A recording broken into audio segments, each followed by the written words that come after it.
Welcome to Chillin' 101. We hope this video helps. You start by ensuring power and backup. Plug the iPad Air into power or reach 50% battery because updates can stall if power dies. Once connected, join a stable Wi-Fi network so downloads finish reliably. Cellular can be slower and cost data.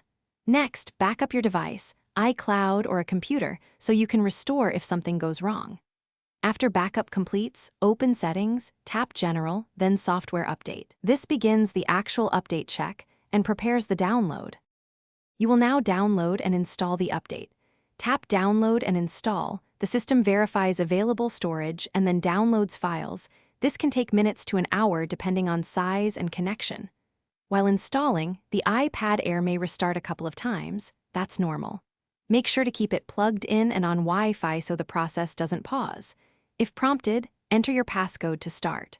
Once the installer finishes, the device boots into the updated iPad OS and confirms the update is complete.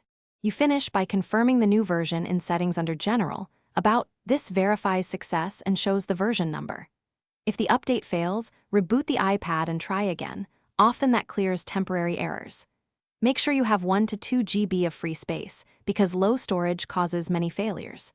If problems persist, connect the iPad to a computer and use Finder or iTunes to update or restore. And if data seems missing, restore from the backup you made before starting. This brings everything back.